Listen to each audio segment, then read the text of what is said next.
आज हम लोग बात करने वाले हैं बीए पार्ट 1 हिस्ट्री ऑनर्स का पेपर वन का ये चैप्टर 5 है और चैप्टर 5 का ये भाग 5 है। और आज ये चैप्टर पूरी तरह से जो वैदिक सभ्यता है वो खत्म हो जाएगा। आपको पता है कि हम लोग उत्तर वैदिक काल के बारे में पढ़ रहे थे। किसके बारे में? इससे पहले हम लोग वैदिक काल में ऋग वैदिक काल के बारे में पढ़ लिए। जैसे वैदिक काल के दो भागों में बांटा गया, आपको पता है, और ऋग वैदिक काल शुरू वालों को और बाद वालों को उत्तर वैदिक काल कहते हैं। तो ऋग वैदिक काल के बारे में पढ़ लिए थे और उत्तर वैदिक काल के बारे में भी, उसके सामाजिक जीवन के बारे में पढ़ लिए थे। ठीक है, तो अगर इससे पहले वाला भाग का वीडियो नहीं देखे हैं तो उसका लिंक इसी वीडियो के नीचे डिस्क्रिप्शन में दिया गया, वहां देख सकते हैं। इसी चैनल पर प्लेलिस्ट बना हुआ होगा, वहां से भी देख सकते हैं। तो चलिए हम क्लास शुरू करते हैं। और उससे पहले आप कमेंट में लिखकर एक बात बताइए कि जो भी हम बोर्ड पर लिखते हैं तो ठीक से आपको दिखाई दे रहा है कि नहीं, ये दिखाई दे रहा है कि नहीं दे रहा है, ये बोर्ड पर जो लिख रहे हैं वो सही से आपको दिखाई दे रहा है कि नहीं दे रहा है, ये कमेंट में लिखकर आपको जरूर बताना है। ध्यान रखिएगा कि बोर्ड पर जो लिखते हैं अच्छा से कोई दिखने में दिक्कत तो नहीं होता है, अच्छा से दिखाई देता है कि नहीं देता है, ये आप कमेंट में लिखकर जरूर बताइए ताकि हमको भी पता चले कि आप लोगों को कैसे दिखाई दे रहा है, अच्छा से दिखाई दे रहा है कि नहीं दे रहा है। चलिए हम लोग शुरू करते हैं। उत्तर वैदिक काल के बारे में हम लोग पढ़ रहे थे। उत्तर वैदिक काल इसका समय कब से कब तक माना गया था? 1000 से लेकर 600 ईसा पूर्व तक। 600 ईसा पूर्व तक। अब एक और बात समझिए, वैदिक काल के दो भागों में क्यों बांटा गया? पहले तो ऋग वैदिक काल, और जब 1000 के बाद जब लोहा का खोज हुआ ना, तो उसके बाद कृषि में, इनके जीवन में, राजनीतिक जीवन, आर्थिक जीवन, सब में बहुत तेजी से परिवर्तन है। लोहा, ध्यान रखिएगा, ये बंटवारा का मेन वजह लोहा ही था मुख्य। देखिए और भी बहुत सारे कारण थे कि वैदिक काल को दो भागों में बांट दिया गया। अपने सुविधा के अनुसार हम लोग पढ़ने के, अपने सुविधा के अनुसार हम लोग बांटे हैं, कोई और नहीं बांटा है। हम लोग इतिहासकार जो है उन्होंने बांट कर दिया है, जो अभी मतलब इससे पहले जो इतिहासकार थे उन्होंने बांटा है कि हाँ हम मतलब अच्छा से पढ़ सके, इसीलिए बांटा गया है। ठीक है, तो जब लोहा का खोज हुआ ना तो ये पूरी तरह से बदल गए। जब बदल गए तो इनको अलग भागों में रखना पड़ेगा ना। ऋग वैदिक काल के लोगों के बारे में थोड़े रखना पड़ेगा, उनके साथ थोड़े रखना पड़ेगा, वो तो पशुपालक थे और ज्यादा मात्रा में कृषि नहीं करते थे। लेकिन इनका जीवन बहुत अलग हो गया था, इसीलिए इनको अलग भाग में रख दिया गया, इसीलिए उनको उत्तर वैदिक काल कहते हैं। और इस समय बाकी 3 वेदों की रचना हुई, ग्रंथ की रचना हुई, और अलग अलग मतलब जैसे आरण्यक हो गया और बाकी जो भी ग्रंथ है उन सब ग्रंथ की रचना हुई, तो इसीलिए इस काल को उत्तर वैदिक काल कहते हैं। अब इनके जीवन के बारे में थोड़ा समझ लेते हैं। सामाजिक जीवन के बारे में हम लोग समझे थे। ठीक है, सामाजिक जीवन के बारे में थोड़ा समझ लिए थे कि क्या था कि इनका परिवार था और परिवार इस क्रम में था। ध्यान रखिएगा, परिवार किस क्रम में था? परिवार का क्रम इस तरह से था। कैसा कैसा था परिवार? सबसे पहले परिवार था, क्या था? सबसे पहले परिवार के बाद गांव बन जाता था। छोटा छोटा परिवार मिलकर एक गांव का रूप ले लेता था। गांव एक 20 बन जाता था, गांव से बड़ा 20 होने लगा था। देखिए उस समय के लोग, जो ऋग वैदिक काल के लोग थे, क्या थे? छोटे छोटे गांव में रहते थे, कबीलों में रहते थे। लेकिन अब इनका जीवन इतना तेजी से परिवर्तित कैसे हुआ? देखिए लोहा मिला, पहला मुख्य बात समझिए, इनको मिला लोहा के कारण कृषि में बहुत तेजी से परिवर्तन हुआ। कृषि के उपकरण अच्छे बनाए जाने लगे, जंगलों की सफाई होने लगे, मतलब जंगल काट कर और क्या बनाए जाने लगे, उसको खेती योग्य भूमि बनाया जाने लगा। खेती बहुत अधिक मात्रा में होने लगा और खेती अधिक मात्रा में होने से इनका व्यापार बढ़ा, व्यापार उद्योग स्थापित करने लगे और अलग अलग चीज। अब देखिए उद्योग स्थापित करने के अलग अलग उद्योग स्थापित किए, जैसे हथियार बनाने वाला, कपड़ा बनाने वाला, ये अलग अलग तरह के उद्योग, मिट्टी के बर्तन बनाने वाला, या मतलब अलग अलग तरह के ये उद्योग स्थापित करने लगे और व्यापार अपने से दूसरे जगहों पर भी व्यापार करने लगे। साथ में ही राजा के जीवन में परिवर्तन आया। क्या परिवर्तन आया? राजा लड़ाई और ज्यादा करने लगे। कैसे? उनका हथियार बहुत तेज बनने लगा ना। लोहा से ही हथियार बनता है ना, तांबा और ये कांसा से थोड़ा ज्यादा हथियार बन पाएगा नहीं। ये लोहा मिलने के कारण इनका हथियार बनने लगा और हथियार बनने से ये युद्ध ज्यादा करने लगे। अब एक राजा चाहता था कि हम दूसरे जो क्षेत्र है उसको भी अपने कब्जे में ले ले, तो इसके लिए लड़ाई करना पड़ेगा ना। कोई आराम से दे देगा कि आइए आइए हम आपको अपना क्षेत्र दे रहे हैं, नहीं, इससे उस राजा से लड़ाई करना पड़ेगा। तो राजा का मुख्य कार्य लड़ाई हो गया और इनका जीवन परिवर्तित हो गया और ये अब इनका मतलब बढ़ने लगा और जनसंख्या बहुत तेजी से बढ़ा। जब खाने पीने वाला सामान हो जाएगा तो जनसंख्या तेजी से नहीं बढ़ेगा, और खाना ही नहीं, जनसंख्या कहाँ से बढ़ेगा? जनसंख्या कैसे बढ़ता है? देखिए किसी भी देश की जनसंख्या कैसे बढ़ जाता है? अगर उसके पास भोजन की कमी होगी तो जनसंख्या उसका बहुत तेज बढ़ जाएगा? नहीं बढ़ेगा। जनसंख्या तेज बढ़ने का एक कारण हम बता रहे हैं, बाकी और भी बहुत सारा कारण होता है कि अशिक्षा, गरीबी, ये सब रहेगा तो जनसंख्या बहुत तेजी से बढ़ता है कि लोगों को समझ उतना नहीं आता है। लेकिन एक कारण ये भी होता है कि उनके पास खाना की आपूर्ति ठीक ठाक रहता है, तभी तो जनसंख्या बढ़ता है। तो यहाँ पर खाना की आपूर्ति बहुत अच्छा से होने लगा और सब चीज अच्छा से होने लगा, जिसके कारण इनका जनसंख्या बढ़ा, परिवार, ग्राम 20 और वो 20 एक जन बनने लगा। और जन बनने के क्या कारण हुआ? जन के राजा होने लगे और जन मिलकर, मान लीजिए एक जन के राजा हुए, एक इतना जन बड़ा है, इसमें बहुत सारे गांव हैं और 20 मतलब बहुत सारे 20 है और गांव है, क्योंकि गांव ही मिलकर 20 बन जाता था, बड़ा सा 20 एक बन जाता था। तो क्या था? ये जन हो गया, एक बड़ा सा जन हो गया और इस जन का राजा इस जन पर आक्रमण किया। ठीक है, इस जन पर आक्रमण किया, इस जन का राजा इस जन पर आक्रमण करके और ये अपने कब्जा में ले लिया। जब ऐसे करके एक जन का राजा दूसरे जन को अपने कब्जा में ले लेता था और बड़ा सा जन बन जाता था, वही जनपद हो जाता था। क्या हो जाता था? जनपद। जब एक जन का राजा और बाकी भी जन पर आक्रमण करके और अपने कब्जा में ले लेता था तो वो जनपद बन जाता था।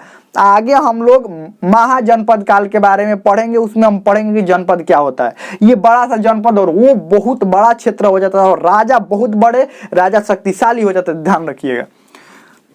अब क्या होने लगा? इनके सामाजिक जीवन के बारे में देख रहे हैं तो ये अब जनपद बनेगा आगे, ध्यान रखिएगा, यानी बड़ा सा क्षेत्र अब बनेगा, क्योंकि इनके जीवन में अब विकास नहीं, मतलब वृद्धि विकास नहीं हो रहा था। वर्ण का आधार अब जन्म हो गया था। आपको पहले भी बताए थे कि पहले ऋग्वैदिक काल में क्या था कि आप जो भी काम कर रहे हैं उस वर्ण के अंतर्गत आ जाएंगे। ब्राह्मण, क्षत्रिय, वैश्य और शूद्र। एक घर में 4 वर्णों के लोग रह सकते थे। मान लीजिए पिता कुछ और कर रहे हैं, मान लीजिए पिता शिक्षक है तो ब्राह्मण हो गए, पिता शिक्षक है ब्राह्मण हो गए, उसका एक बेटा जो है वो सैनिक है तो क्षत्रिय हो गया, एक बेटा व्यापारी है तो शूद्र हो गया, ये व्यापारी है तो वैश्य हो गया, या किसान है तो वैश्य हो गया, और मान लीजिए उसी घर में कोई मजदूर हो गया तो शूद्र में आ गया। एक घर में 4 वर्ण के लोग ऋग्वैदिक काल में रह सकते थे।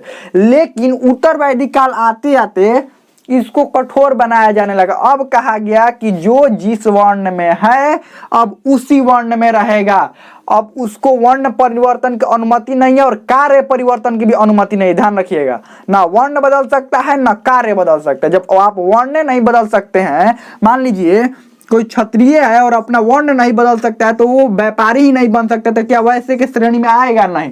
उस समय कहा गया कि ना आप कार्य बदल सकते हैं और ना ही आप अपना वर्ण बदल सकते हैं। मतलब कि अगर ब्राह्मण है तो उसका लड़का ब्राह्मण ही होगा, मतलब ब्राह्मण वाले ही सारे कार्य करने पड़ेंगे। उसका लड़का ब्राह्मण, उसका लड़का ब्राह्मण, ये सब वही कार्य करे। क्षत्रिय का जो बेटा है वो क्षत्रिय ही होगा, उसका क्षत्रिय, उसका क्षत्रिय, कार्य भी वही करना पड़ेगा। वैसे है तो उसका बेटा भी वैसे वैसे और काम भी वही करना पड़ेगा। फिर शूद्र उसी में हो गए कि आपको कार्य वही, कार्य और मतलब अब जाति समझ लीजिए, कार्य और जाति बदलने की अनुमति नहीं थी। आप जिसमें है वहीं में रहेंगे, अब दूसरा में नहीं आ सकते। ठीक है, तो यहाँ पर समस्या खड़ा हो गया। समस्या खड़ा इस तरह हो गया। अब समस्या खड़ा होने से ऊंच नीच का भाव बढ़ने लगा। ये ऊंच नीच का भाव बढ़ने लगा। ये सोचते थे कि हम ऊंचे हैं, ये सोचते थे कि हम ऊंचे हैं। अब ऊंच नीच के भाव बढ़ने के कारण इस सभी वर्णों में आपसी मतभेद हो गए। मतभेद होने के कारण आपसी मतभेद हो गए और संघर्ष की स्थिति हो जाती थी। इन दोनों में तो और ज्यादा संघर्ष होता था, ब्राह्मण और क्षत्रिय, इन दोनों में बहुत ज्यादा संघर्ष हो जाता था। ध्यान रखिएगा, ये कहते थे कि हम श्रेष्ठ है और ये कहते थे कि हम श्रेष्ठ। इन दोनों में समझ लीजिए कि हमेशा संघर्ष की स्थिति बनी रहती थी। इन दोनों में तो थोड़ा कम, इन दोनों से थोड़ा कम होता था, लेकिन इन दोनों में बहुत ज्यादा संघर्ष की स्थिति बन जाती थी। आगे बढ़ते हैं। अब लोगों का जीवन आश्रम में विभाजित किए जाने लगा। आश्रम व्यवस्था भी लाया जाने लगा। एक लोग का जीवन कितना आश्रम में? ब्रह्मचर्य, गृहस्थ आश्रम, वानप्रस्थ और संन्यास, इतना जीवन जीना है। कैसे? 0 से लेकर यानी कि जन्म से लेकर 25 वर्षों तक आपको ब्रह्मचर्य रहना है, गुरुकुल में शिक्षा लेनी है, ये सब करना है, ब्रह्मचर्य रहना है। उसके बाद गृहस्थ जीवन कब से कब? 25 से 50 साल तक गृहस्थ जीवन जीना है, 50 वर्ष तक। फिर 50 से लेकर 75 तक वानप्रस्थ रहना है और 75 से 100 वर्ष तक उसके बाद संन्यास ग्रहण कर लेना। इतने वर्ष तक संन्यास रहना और उसके बाद आप 75 साल आगे आप संन्यास, अब जितना दिन जिंदा रह सकते हैं। इस समय लोगों का मतलब एवरेज जो एज है कितना माना गया? 60 वर्ष। इसमें तो संन्यास से पहले ही देखिए तो 60 वर्ष माना गया है ना। लोगों का जीवन कितना वर्ष माना गया? 60 वर्ष। और यहाँ के लोग कितने दिन जीवित रहते थे? 100 वर्ष से भी अधिक जीवित रहते थे। ध्यान रखिएगा। तो ऐसे लोगों का जीवन भी विभाजित होने लगा और बहुत कुछ होने लगा।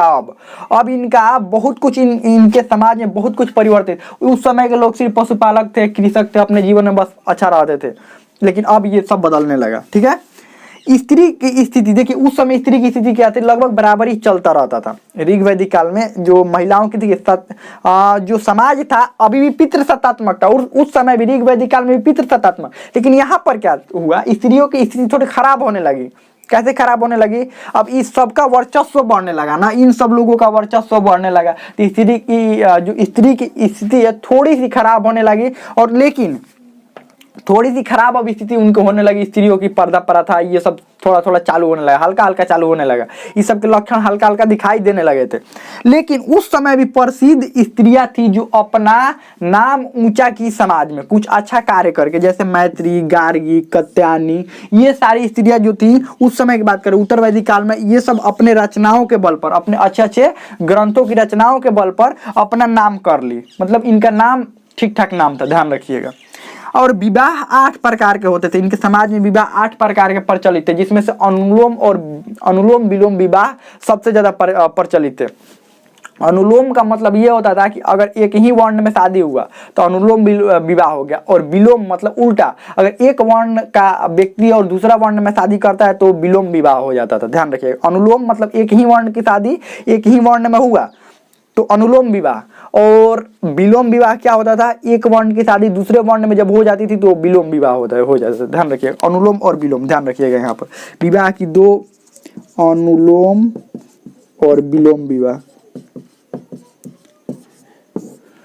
चलिए अब इनकी राजनीति की स्थिति थोड़ा सा देख लेते हैं और समझ लेते हैं। राजनीति की स्थिति, ये इनकी राजनीति कैसी थी, राजा का आकार बढ़ने लगा, जन का आकार, ये जन का जो आकार था ये बढ़कर अब जनपद होने लगा, जन का आकार बढ़कर क्या होने लगा, ये अब जनपद बनने लगे, जनपद बनने लगे, और राजा का भी महत्व बढ़ गया क्योंकि लोहा का खोज हो गया था, और लोहा का खोज होने से क्या होने लगा, वनों की कटाई अधिक मात्रा में की जाने लगी और रथ बनाए जाने लगे अच्छे, और घोड़ा पालतू तो थे ही इनके, बहुत अच्छे घोड़ा पालतू थे तो रथ बनाए जाने लगे, साथ में ही लोहा से अच्छा हथियार बनाए जाने लगा। राजा का महत्व काफी अधिक बढ़ गया क्योंकि इनकी जनसंख्या वृद्धि हुई, और जब जनसंख्या वृद्धि हुई तो लोग भी बहुत अधिक हुए।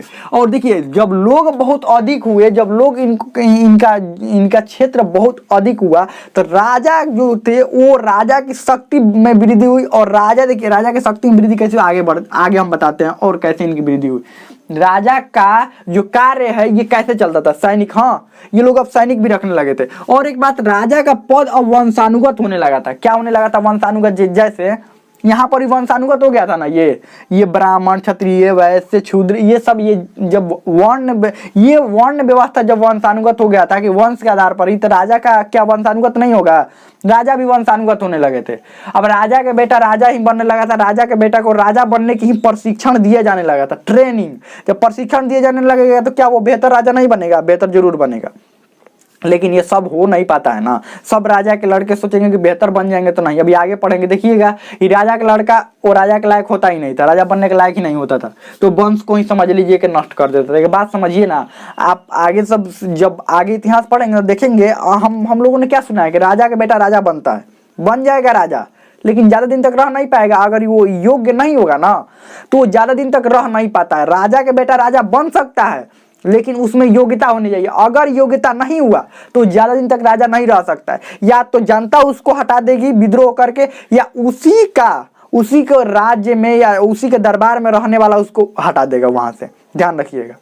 तो और एक बात, योग्यता का मतलब आप लोगों को पहले भी समझाते हैं, योग्यता का मतलब क्या होता है, कोई भी राजा योग्य है इसका मतलब क्या होता है, उसकी मानसिक स्थिति और सामाजिक मतलब उसकी शारीरिक और मानसिक स्थिति दोनों मजबूत हो। राजा की अगर योग्यता की बात करते, योग्यता का मतलब क्या होता है, योग्यता का मतलब क्या होता है कि राजा, एक योग्य राजा में क्या क्या होना चाहिए, शारीरिक और मानसिक रूप से अच्छा होना चाहिए, मतलब ताकतवर होना चाहिए, उसका दिमाग भी बहुत अच्छा चलना चाहिए, साथ में ही उसके अपने आसपास के पड़ोसियों की बेहतर समझ होनी चाहिए, आसपास के भूगोल की बेहतर समझ होना चाहिए, अपना इतिहास का बेहतर समझ होना चाहिए, अपनी शक्ति का बेहतर समझ होना चाहिए कि इसको कैसे कंट्रोल में रखना है, ये बेहतर समझ होना चाहिए। जब ये सब होता है तो वो एक योग्य राजा होता है।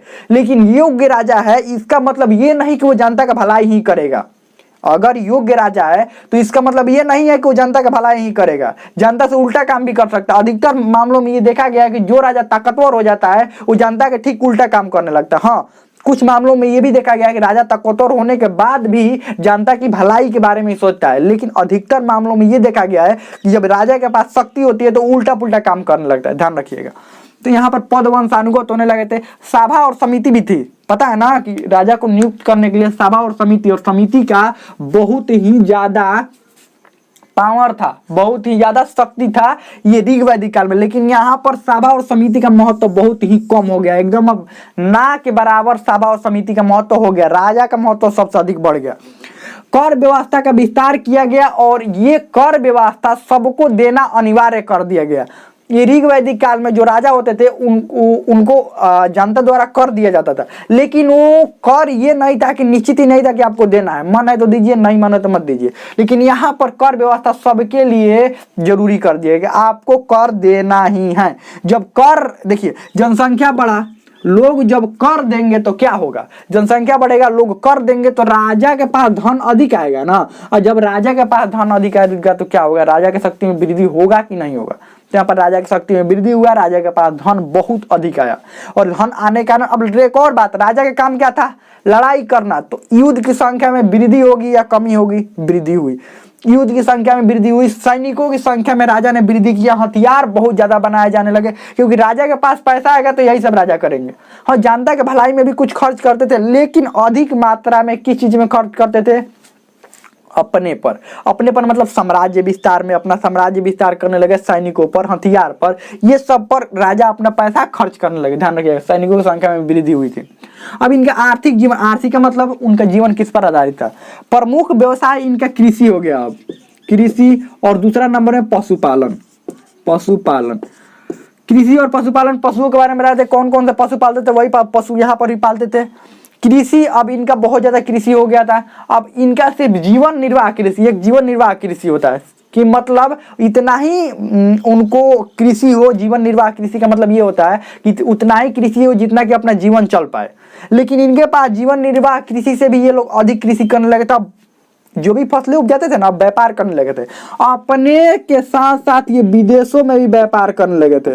इनको जो समुद्र है उनकी भी समझ हो गई थी, समुद्रों की भी समझ हो गई थी, और विदेशों में भी अब व्यापार, स्थल मार्ग द्वारा भी विदेशों में भी व्यापार ये लोग क्या करने लगे थे, करने लगे। ध्यान रखिएगा। और पशुपालन में बहुत अधिक मात्रा है, मतलब इनकी जिंदगी बहुत अब अच्छी होने लगी थी, धीरे धीरे ये क्या होने लगे थे, अच्छी होने लगी थी। ये व्यापार, विदेशी व्यापार की भी शुरुआत कर लिए थे, उद्योग धंधे भी स्थापित कर लिए थे। ध्यान रखिएगा, उद्योग भी स्थापित कर लिए थे, जैसे हथियार बनाने वाला या रथ बनाने वाला, वो कुम्हार जो बर्तन बनाता था, पोशाक बनाने वाला यानी कि ड्रेस बनाने वाला, राजा का ड्रेस बनाने वाला, मतलब और ये कपड़ा उपड़ा बनाने वाला, मतलब अलग अलग तरह के, बहुत तरह के व्यवसाय क्या हो गए थे, उत्पन्न हो गए थे यहाँ पर। ध्यान रखिएगा। तो वो इनका आर्थिक जीवन बहुत ही बेहतरीन, इनका आर्थिक जीवन अब होने लगा था। इनके पास अब धन की कमी नहीं थी, अब धन इनके पास ठीक ठाक होने लगे थे। साथ में ही ये लोग अब कृषि कहाँ करते थे, गंगा के मैदान में ये लोग आगे बढ़ने लगे। ध्यान रखिएगा, वो अभी सब संधव प्रदेश के क्षेत्र में थे ना, अब धीरे धीरे गंगा के मैदान में इधर आगे बढ़ने लगे थे। ध्यान रखिएगा, गंगा के मैदान में इधर आगे बढ़ने लगे थे, बिहार वाला क्षेत्र में भी ये लोग आने लगे थे। अब ध्यान रखिएगा। अब धार्मिक जीवन इनका थोड़ा देख लेते हैं। धर्म के मामले में ये क्या थे, यज्ञ और कर्म कांड का महत्व बढ़ गया। यज्ञ, अब कैसे यज्ञ का महत्व बढ़ गया, राजा बहुत ज्यादा अब यज्ञ करवाने लगे, क्योंकि राजा को ये भरोसा था कि युद्ध करने से पहले, यज्ञ करवाने से हम युद्ध जीत जाएंगे। तो राजा क्या करते थे, यज्ञ करवाने लगे राजा को, और यज्ञ एक एक महीना तक अब चलने लगा था, और बहुत बड़े कर्म कांड और यज्ञ होने लगे थे। जो सामान्य लोग थे, जो ये कृषि पशुपालन ये सब करते थे, और मजदूर वर्ग था, ये यज्ञ से काफी दूर हो गया था। क्यों, क्योंकि इतना अधिक धन खर्चा होता था, और इनको अपने काम से ज्यादा समय नहीं मिल पाता था कि ये लोग यज्ञ में भी मतलब हिस्सा ले सके। और यज्ञ में हिस्सा अधिकतर कौन लेते थे, राजा ही यज्ञ करवाते थे। तो यज्ञ का महत्व बढ़ने लगा, ये सामान्य लोगों से यज्ञ दूर होने लगा। और साथ में ही यज्ञ अलग अलग प्रकार के, जैसे राजसूय यज्ञ, वाजपेयी यज्ञ, अश्वमेध यज्ञ, ये सब देखिए राजा के ही। राजसूय यज्ञ, जब राजा अपना राज्याभिषेक करवाता था, यानी कि जब राजा बनता था, कोई नया राजा बना तो राजसूय यज्ञ करवाएगा।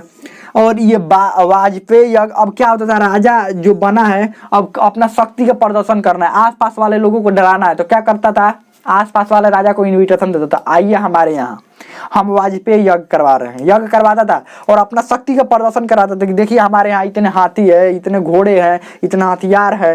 तो ये वाजपेयी यज्ञ होता था, यानी वाजपेयी यज्ञ शक्ति प्रदर्शन के लिए किया जाता था कि आसपास के राजा को बुलाओ और अपना शक्ति दिखाओ कि हम इतना ताकतवर है।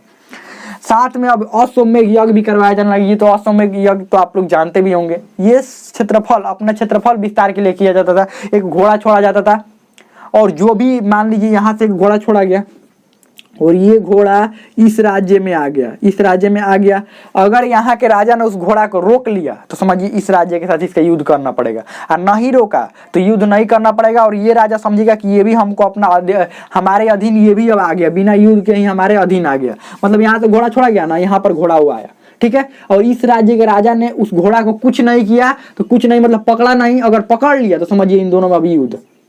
ये क्योंकि ये विरोध करेगा कि नहीं हमारे इस क्षेत्र में आपका घोड़ा नहीं आना चाहिए, और नहीं पकड़ा तो ये अब घोड़ा इधर मान लीजिए दूसरे तरफ चला जाएगा, तो ये राजा समझेगा कि ये हमारे अधीन है, हमसे लड़ाई नहीं करना चाहता। यही मतलब इसका क्षेत्रफल ऐसे ही बढ़ गया, इतना दूर में क्षेत्रफल इसका हो गया, ध्यान रखिएगा। तो यही अश्वमेध यज्ञ होता था। और हाँ, धार्मिक जीवन में और भी मतलब इनके ईश्वर की महत्व और भी ज्यादा बढ़ने लगा था। ये सब धार्मिक जीवन इनके अच्छे होने लगे थे, मतलब सब चीज ठीक ठाक अब होने लगा था। अब एक अच्छे नागरिक के रूप में ये लोग आगे बढ़ने लगे थे, अच्छे नागरिक, अच्छा मतलब इनका अब धीरे धीरे ये लोग यहीं से महाजनपद बनेगा, नगर बनेगा। अब धीरे धीरे गाँव से अब नगर की तरफ ये लोग क्या करने लगेंगे, बढ़ने लगेंगे। तो हमें लगता है समझ में आ गया होगा और ये चैप्टर पूरी तरह से कंप्लीट हो गया। अब इसमें कोई भी आपको डाउट हो, कोई भी क्वेश्चन हो, आप कमेंट में पूछ सकते हैं। हमें तो समझ में आ गया होगा।